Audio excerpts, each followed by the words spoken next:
lá, gente. Hoje a gente vai falar sobre um tema que eu gosto bastante. Na verdade, eu já começo as lives falando, eu ensino o espanhol que os hispanos realmente falam. E por que tudo isso? Aí eu resolvi fazer essa live para realmente te explicar essa diferença, esse espanhol falado pelos hispanos, que eu sempre friso aqui. É muito, muito importante entender essa diferença do espanhol de la escuela e el espanhol de la calle. Então, são espanhóis diferentes e eu recebo o tempo todo mensagens aqui no direct do pessoal falando, eu já estudei, mas não consigo falar. Chega na hora eu travo, não consigo conversar, não consigo evoluir. E hoje você vai descobrir o porquê, um dos motivos que isso pode estar acontecendo. E tem tudo a ver com essa diferença entre o espanhol de la calle e o espanhol de la escuela. Certo, pessoal? Muito importante isso e, inclusive, eu tenho uma aluna que ela faz medicina lá na Bolívia, ela chama Maria Clara, essa é minha aluna. E aí eu tava conversando com ela assim que ela entrou no curso e tal, e ela me contando que ela tinha um espanhol bem formalzão, tipo o espanhol dos livros ali de medicina, ela conseguia entender 100%. Então conseguia fazer prova, conseguia estudar e tal. E na hora de sair com a galera? E na hora de ir lá tomar uma cervejinha?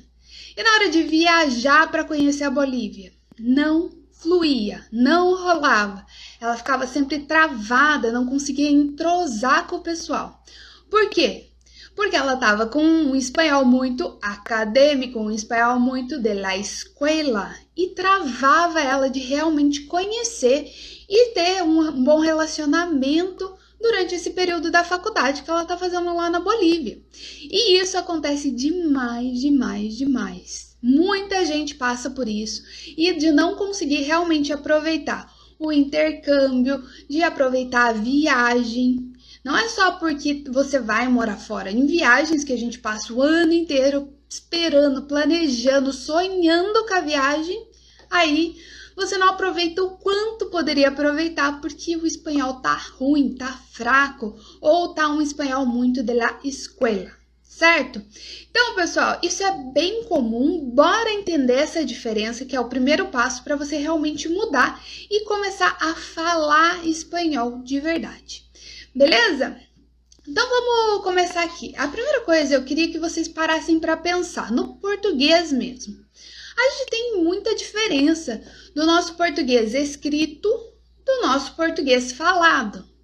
Pensa aí, você vai fazer um trabalho, ou vai entregar um relatório, vai fazer um TCC, vai fazer uma tese, mestrado, doutorado.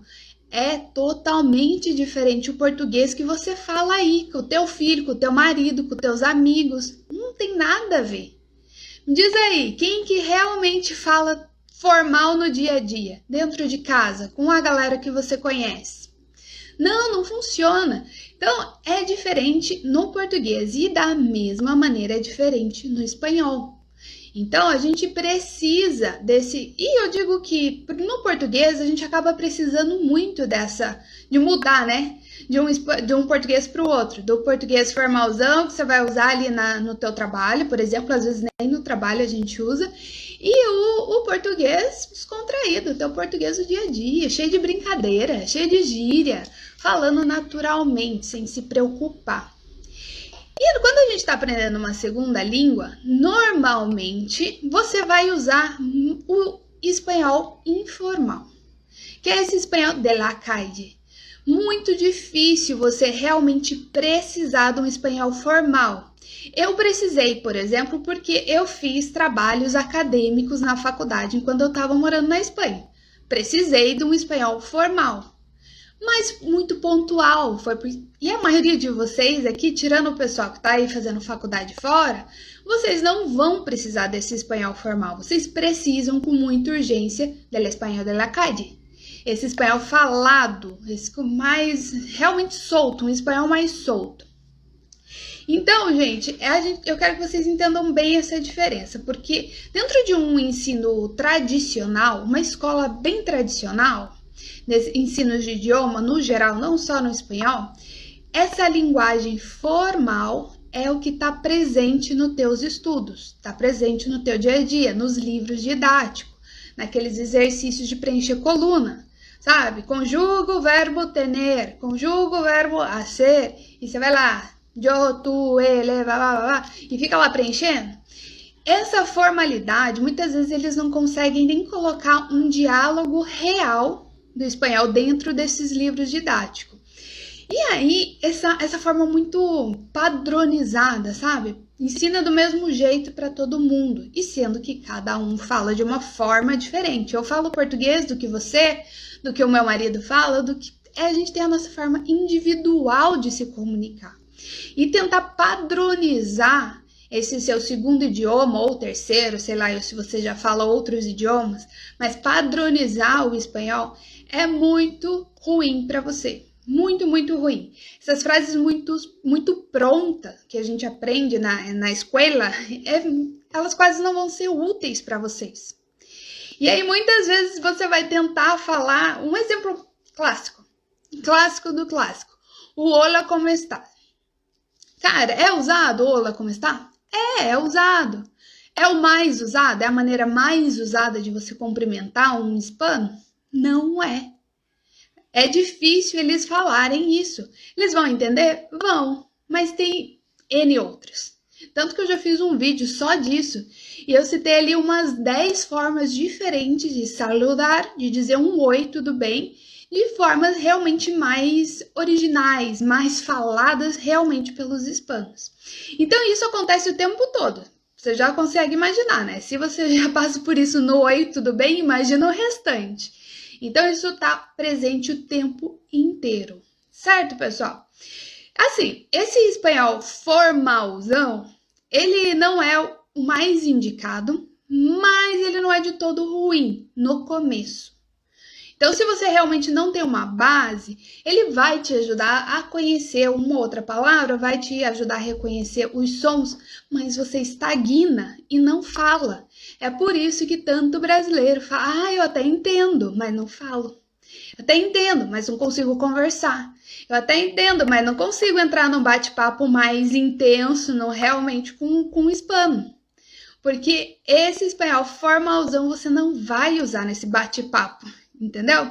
Então isso é bem importante, fixem muito isso na cabeça e vocês precisam escolher qual espanhol vocês querem aprender, porque dá muito trabalho você estudar ali anos, porque um espanhol da escola leva muito tempo. Eu, por exemplo, levei 3 anos para depois ter que quase que refazer, ter que adaptar tudo de novo para ter um espanhol que realmente eu conseguia me comunicar.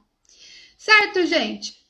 E esse espanhol, esse formalzão, além de tudo, te dá uma super insegurança. Porque você aprende um espanhol muito raso. Então, várias palavras, vários verbos. Até essa semana eu já fiz uma live sobre o verbo echar, por exemplo, que tem 30 significados diferentes. E aí, nesse basicão, você só aprende um significado que é jogar. Você só sabe usar o verbo daquela maneira. Não sabe usar em expressão, não sabe usar ele de nenhum outro jeito, com nenhum outro significado. Então, na hora que você escuta ali e você não entende o que aquele verbo tá querendo dizer, por exemplo, echar um vistaço, jogar um vistaço, uma olhada, você trava, você não consegue entender, você não consegue responder. É por isso que você não tá conseguindo falar espanhol de verdade. Beleza, gente? E outra coisa também que eu quero que vocês saibam a diferença, fora esse espanhol formal de la escuela, esse espanhol meio engessadão, com o espanhol de la calle, outro ponto fundamental para vocês saberem a diferença é de treino de espanhol e exercício de espanhol. Me conta aqui nos comentários o que vocês estão fazendo. Vocês estão treinando o espanhol ou vocês estão fazendo esses exercícios ali em livros didáticos, em caderno, ou não estão fazendo nenhum nem outro? Porque treino de espanhol é realmente você treinar para uma situação que vai acontecer. Qual é a situação que vai acontecer? Você vai viajar, você vai encontrar um nativo, você vai morar fora, você vai precisar do espanhol para conversar com alguém no trabalho. Essas são situações reais, então você simula situações reais para estar mais preparado na hora que elas acontecerem. Isso é um treino. Isso é um treino de luta, por exemplo. Você simula diversas situações que podem acontecer. Ah, se ele me der um soco aqui, eu vou responder desse jeito. Se eu levar um chute assim, eu vou responder daquele outro jeito. E você está treinando para situações reais. É isso que acontece no espanhol. Você precisa treinar para situações reais. Putz, eu tô aqui conversando com um argentino que tem um sotaque totalmente diferente, chiado, bem chiado, e ele não usa a pessoa tu, ele usa vos. Como é que eu vou treinar para conseguir entender um argentino? Como é que eu vou treinar para entender um espanhol da Espanha? Em Andalucia, onde eu morei, lá na Espanha, eles cortam o S de todas as palavras. Então, tipo, expressões que super correntes, assim, muito usuais do tipo já está, que é o já está. Tá pronto, tá finalizado, já está. Em Andaluzia, já está, já está. Então, você precisa de treino realmente para situações reais. Exercícios. Vamos pensar no seguinte.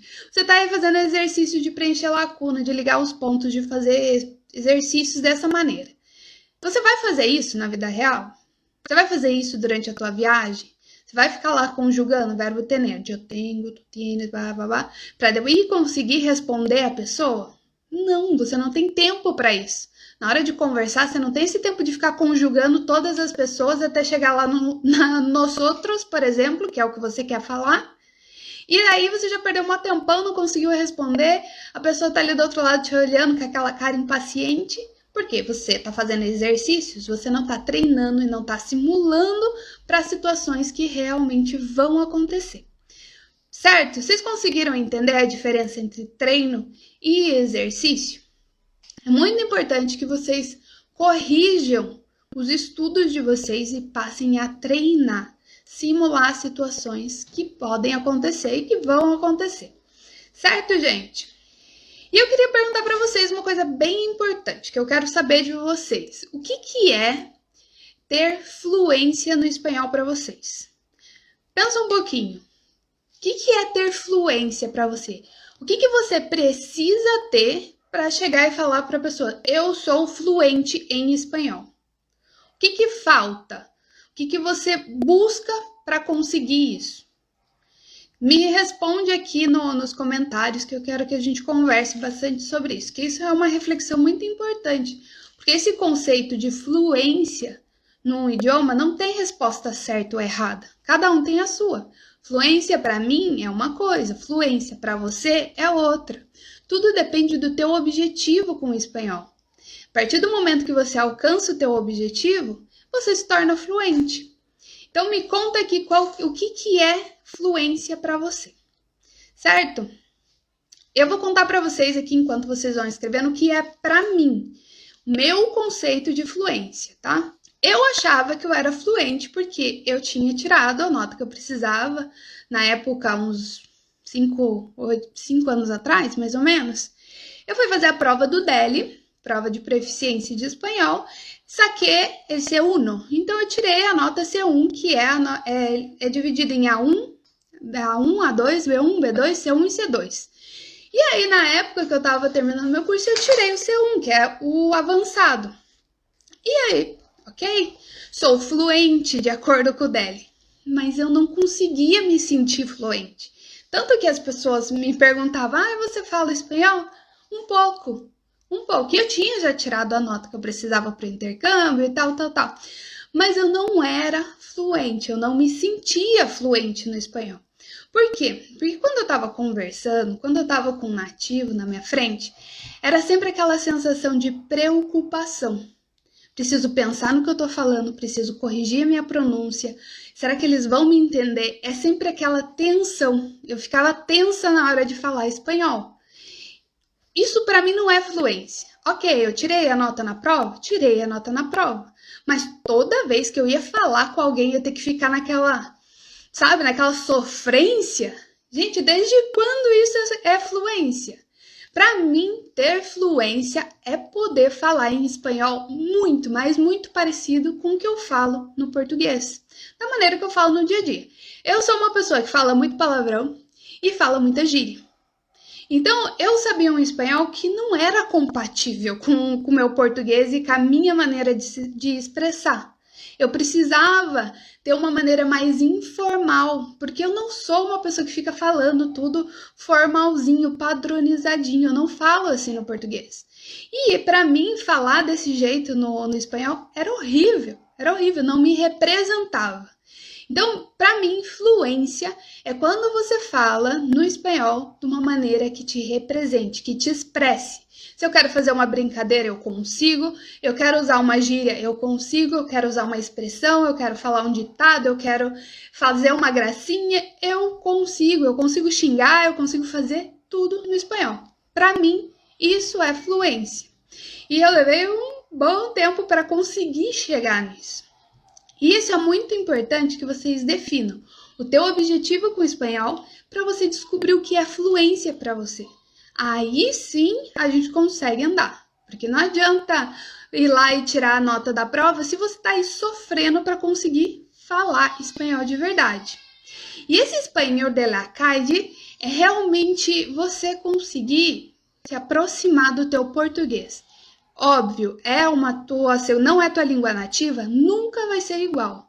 Você nunca vai falar como um nativo. Eu não falo, você não vai falar e não adianta. A não ser que seja um brasileiro que nasceu aqui, foi morar em algum país hispano muito pequeno, tem muito mais contato com o espanhol do que teve com o português, aí ok. Mas são exceções. Quem aí está querendo aprender e que tem mais contato com o português do que vai ter com o espanhol, nunca vai falar como nativo. Mas você pode falar fluente, você pode falar bem, você pode falar sem medo e você pode se comunicar muito bem.